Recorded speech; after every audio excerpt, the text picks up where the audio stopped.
जय Hind. Water in the atmosphere के बारे में हम बात कर रहे थे और इससे पिछले सेशन में हमने बात की थी क्लाउड्स के बारे में। आज के सेशन में सबसे पहले हम बात करेंगे प्रेसिपिटेशन के बारे में। देखो शुरू करते हैं। सबसे पहले तो बेसिक सवाल, प्रेसिपिटेशन का मतलब क्या होता है? और अगर बहुत सिंपल तौर पे बात करें तो जब एक कंसिडरेबल हाइट पे फ्री एयर के अंदर कंटिन्यूस कंडेंसेशन देखने को मिलता है तो इस कंटिन्यूस कंडेंसेशन की वजह से जो कंडेंस्ड पार्टिकल्स होते हैं उनका साइज बढ़ता जाता है। कंडेंस्ड पार्टिकल्स का साइज बढ़ता जाता है और इस वजह से एक पॉइंट ऑफ टाइम ऐसा आता है कि जो एयर अब तक इन कंडेंस्ड पार्टिकल्स को होल्ड कर रही थी, अब वो एयर इन कंडेंस्ड पार्टिकल्स को फर्दर होल्ड नहीं कर पाती है against the force of gravity. और ये जो ग्रेविटी का फोर्स है ये सक्सेसफुली अब इन कंडेंस्ड पार्टिकल्स को नीचे की तरफ पुल कर पाता है। इस पुल की वजह से ये जो रिलीज ऑफ मॉइस्चर देखने को मिलता है, इस रिलीज ऑफ मॉइस्चर को ही क्या बुलाया जाता है? इस रिलीज ऑफ मॉइस्चर को ही प्रेसिपिटेशन बुलाया जाता है। बेहद सिंपल और इजी सी बात है। हम क्या कह रहे हैं कि कंसीडरेबल हाइट के ऊपर ये जो फ्री एयर है, इस फ्री एयर में कंटिन्यूस कंडेंसेशन देखने को मिलता है। इस कंटिन्यूस कंडेंसेशन की वजह से ये जो कंडेंस्ड पार्टिकल्स हैं इनका साइज ग्रो होता जाता है, इनका साइज बड़ा होता जाता है और एक पॉइंट ऑफ टाइम ऐसा आता है कि ये जो एयर अब तक इन कंडेंस्ड पार्टिकल्स को होल्ड कर रही थी, अब ये एयर इन कंडेंस्ड पार्टिकल्स को होल्ड नहीं कर पाती है against the force of gravity. और ये जो ग्रेविटी का फोर्स है ये अब सक्सेसफुली इन पार्टिकल्स को नीचे की तरफ पुल कर पाता है और इस पुल की वजह से ये जो रिलीज ऑफ मॉइस्चर देखने को मिलता है, इस रिलीज ऑफ मॉइस्चर को ही क्या बुलाया जाता है? इस रिलीज ऑफ मॉइस्चर को ही प्रेसिपिटेशन बुलाया जाता है। ये जो प्रेसिपिटेशन है ये लिक्विड फॉर्म में भी हो सकता है, ये जो प्रेसिपिटेशन है ये सॉलिड फॉर्म में भी हो सकता है। ये जो प्रेसिपिटेशन है इसके कई सारे टाइप्स हैं। कौन कौन से टाइप्स हैं? एक है रेनफॉल। प्रेसिपिटेशन का एक टाइप है रेनफॉल। और रेनफॉल का मतलब क्या है? बड़ा सिंपल, जब ये प्रेसिपिटेशन वाटर के फॉर्म में देखने को मिलता है, when the precipitation is in the form of water it is called rainfall. आमतौर पे जो आप प्रेसिपिटेशन देखते हो वो होता है rainfall. When the precipitation is in the form of water it is called rainfall. दूसरा टाइप है स्नोफॉल। और स्नोफॉल के केस में क्या होता है? जब टेम्परेचर जो है वो लेस देन 0 डिग्री सेल्सियस होता है, जब टेम्परेचर जो है वो लेस देन 0 डिग्री सेल्सियस होता है तो ये जो प्रेसिपिटेशन है ये प्रेसिपिटेशन अकर होता है in the form of fine flakes of snow. जब temperature less than 0 degree Celsius होता है तो ये जो प्रेसिपिटेशन है ये अकर होता है in the form of fine flakes of snow. या फिर सिंपल तौर पे अगर कहें तो जब temperature less than 0 degree Celsius होता है तो ये जो प्रेसिपिटेशन है ये छोटे छोटे आइस क्रिस्टल्स के फॉर्म में अकर होता है। ये जो फाइन फ्लेक्स ऑफ स्नो के फॉर्म में प्रेसिपिटेशन अकर होता है इसी को क्या बुलाया जाता है? इसी को स्नोफॉल बुलाया जाता है। क्या बुलाया जाता है? स्नोफॉल बुलाया जाता है। Basically temperature is less than 0 degree Celsius तो जो मॉइस्चर है वो रिलीज होता है हेक्सागोनल क्रिस्टल्स के फॉर्म में। और ये जो क्रिस्टल्स होते हैं ये फॉर्म करते हैं फ्लेक्स ऑफ स्नो को, ये फॉर्म करते हैं बहुत ही माइन्यूट आइस क्रिस्टल्स को। ये जो फॉर्म ऑफ प्रेसिपिटेशन है इसी को क्या बुलाया जाता है? इसी को स्नोफॉल बुलाया जाता है। रेनफॉल क्या होती है, स्नोफॉल क्या होती है, हमको समझ में आया। फिर इसके बाद एक और टाइप है स्लीट। और स्लीट का मतलब क्या होता है? बेहद सिंपल, देखो होता क्या है, स्लीट के केस में कोई वाटर की ड्रॉपलेट है वो आसमान से चली, वाटर की ड्रॉपलेट जो है वो आसमान से चली, लेकिन ग्राउंड सरफेस को हिट करने से जस्ट पहले, ग्राउंड सरफेस को हिट करने से जस्ट पहले ये जो वाटर ड्रॉपलेट है ये फ्रीज हो गई, एक तरीके से आइस क्रिस्टल में कन्वर्ट हो गई। तो ये जो प्रेसिपिटेशन है इसको क्या बुलाया जाता है? इसको बुलाया जाता है स्लीट। बेसिकली ये जो स्लीट है ये एक तरीके से मिक्सचर है। किस चीज का मिक्सचर है? ये मिक्सचर है रेन का और स्नो का। स्नो का और रेन का मिक्सचर देखने को मिलता है इस स्लीट में। अच्छा, एक सवाल ये आना चाहिए कि भाई वाटर ड्रॉपलेट जो है वो ऊपर से चली थी, लेकिन ग्राउंड को हिट करने से जस्ट पहले ये जो वाटर ड्रॉपलेट है ये फ्रीज क्यों हो गई?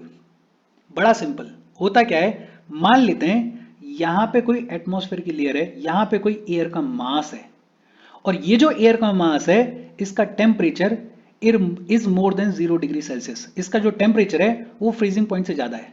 तो यहां पे तो वाटर की ड्रॉपलेट होगी, लेकिन इस लेयर के जस्ट नीचे जो लेयर देखने को मिल रही है, ये जो लेयर है इसमें जो टेम्परेचर है वो लेस देन 0 डिग्री सेल्सियस है। इसमें जो टेम्परेचर है वो बिलो फ्रीजिंग पॉइंट है। एक तरीके से ये सब फ्रीजिंग लेयर है, और क्योंकि इस सब फ्रीजिंग लेयर में temperature is less than 0 degree Celsius, तो ये जो वाटर ड्रॉपलेट नीचे आ रही थी ये एकदम से फ्रीज हो जाएगी और एक तरीके से आइस क्रिस्टल के फॉर्म में ग्राउंड को हिट करेगी।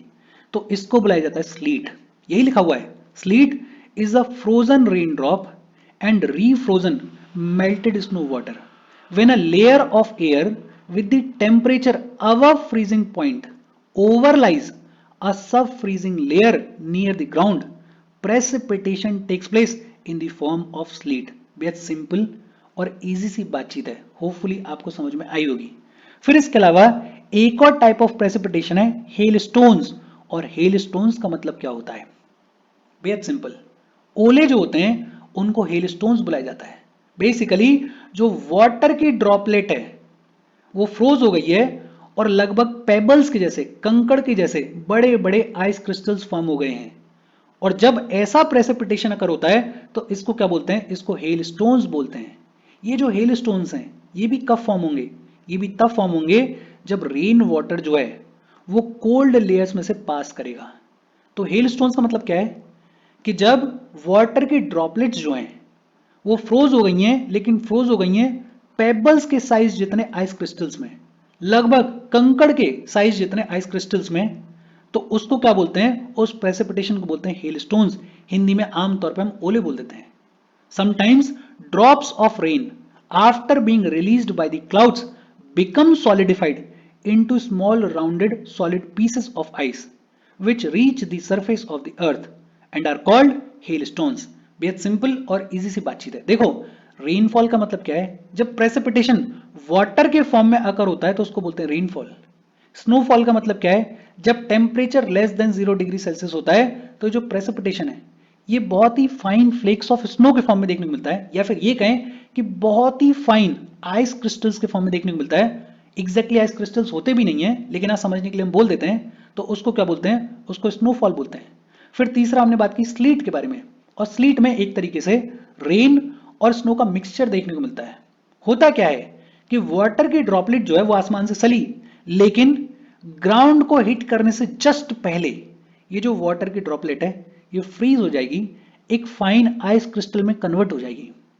ये जो प्रेसिपिटेशन है इसको क्या बोलते हैं? इसको बोलते हैं स्लीट। और ये होता क्यों है? बिकॉज ऊपर जो लेयर है उसमें temperature is more than 0 degree Celsius, लेकिन जो नीचे लेयर है उसमें temperature is less than 0 degree Celsius. ये जो नीचे वाली लेयर है इट इज सब फ्रीजिंग लेयर।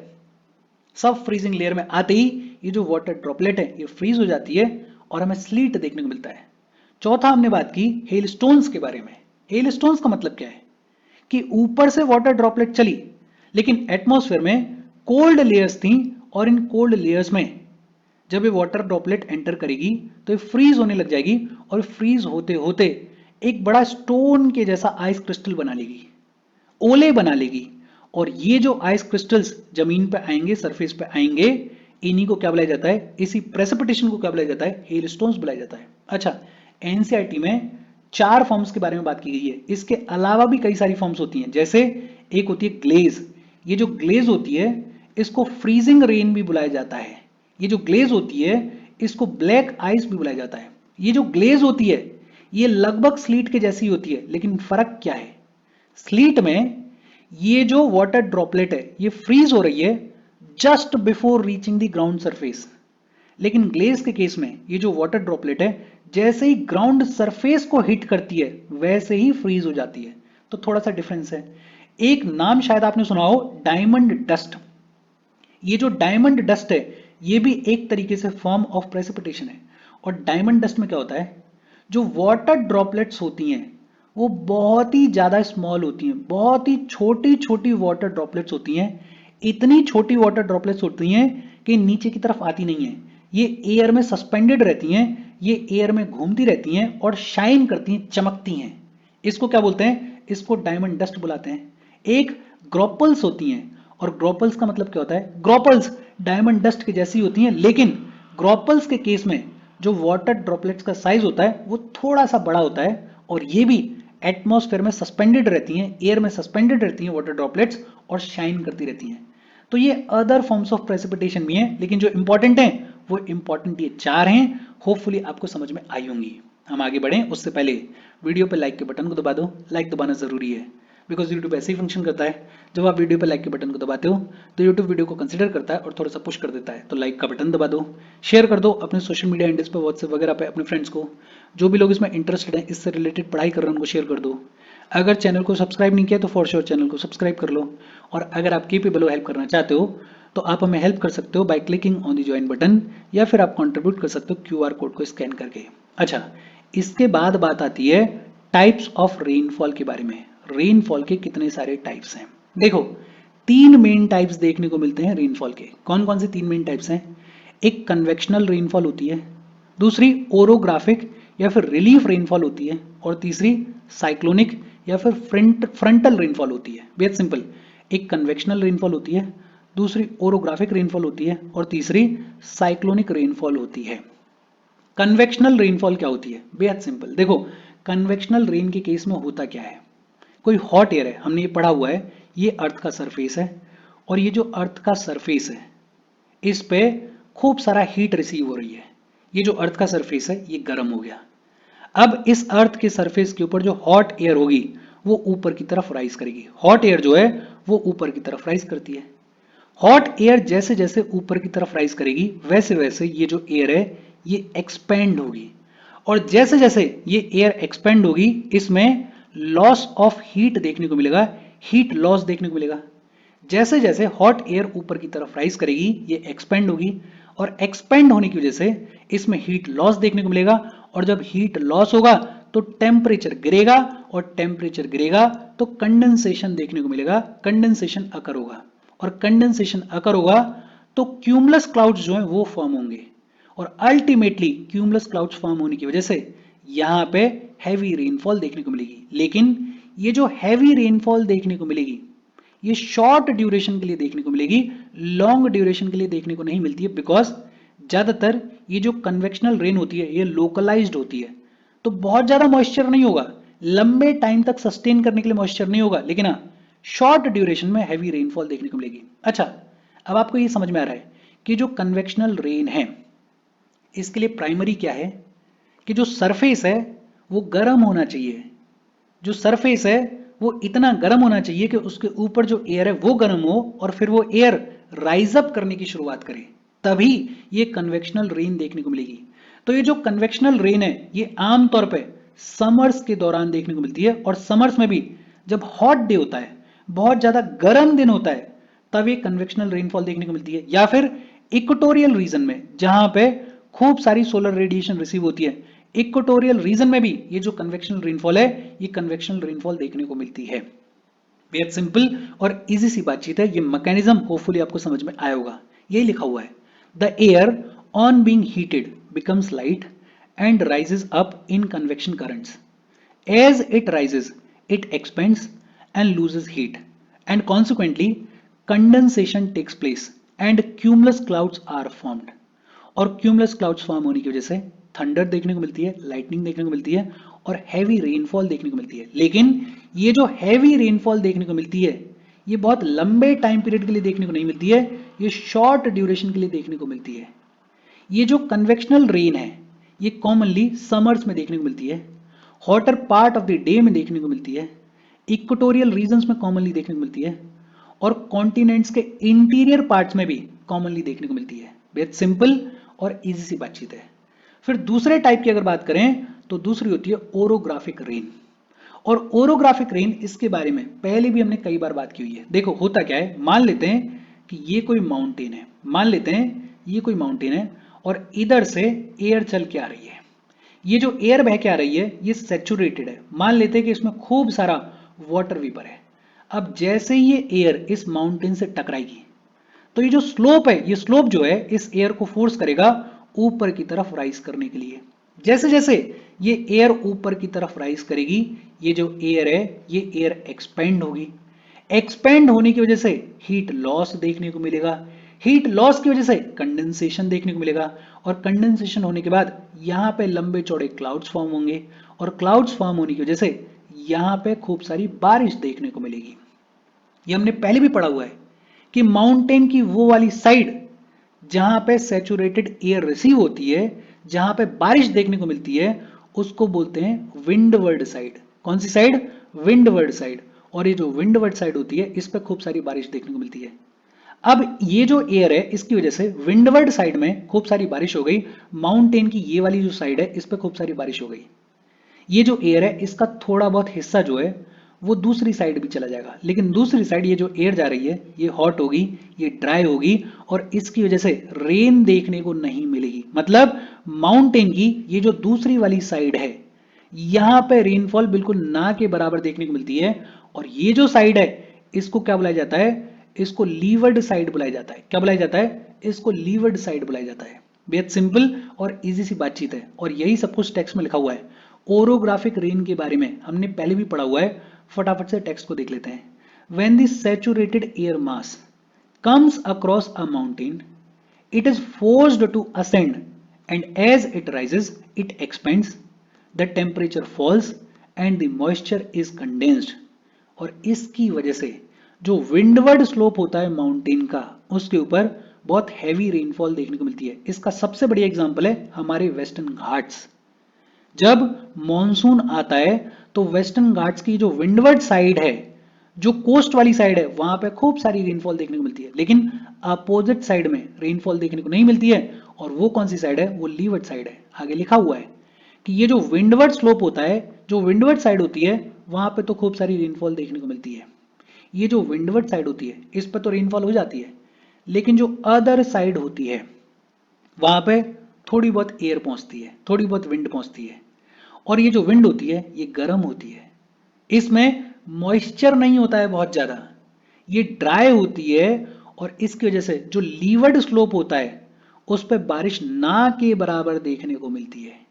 ये जो लीवर्ड साइड होती है जहां पे बारिश नहीं देखने को मिलती है, माउंटेन की वो स्लोप जहां पे बारिश नहीं देखने को मिलती है, उसको रेन शेडो एरिया भी बुलाया जाता है। क्या बुलाया जाता है?